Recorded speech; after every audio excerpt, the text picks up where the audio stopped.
हे सुपारी बहाद्दर टोलनाक्याचं आंदोलन असेल, भोंग्याचं आंदोलन असेल, आणखी कुठलं आंदोलन असेल, ते जीवनात कधीच सक्सेस करू शकले नाही. विश्वासार्हता या व्यक्तीची संपलेली आहे. जर जाणून बुजून जर समजा कोणी वात्रटपणा करायचा प्रयत्न केला तर तुम्ही तयार आहात ना रे. मनसे कार्यकर्त्यांकडून अकोल्यामध्ये मिटकरी यांच्या गाडीची तोडफोड करण्यात आली आहे. अमोल मिटकरी यांनी मनसे अध्यक्ष राज ठाकरे यांच्यावर टीका केलेली होती आणि त्यानंतर आता मनसे कार्यकर्ते चांगलेच आक्रमक बनले.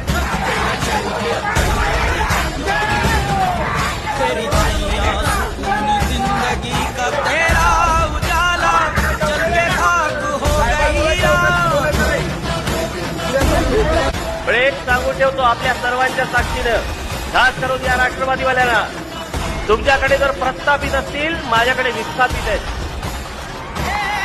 यांचं काहीच जात नाही, घरात घुसून मारतील.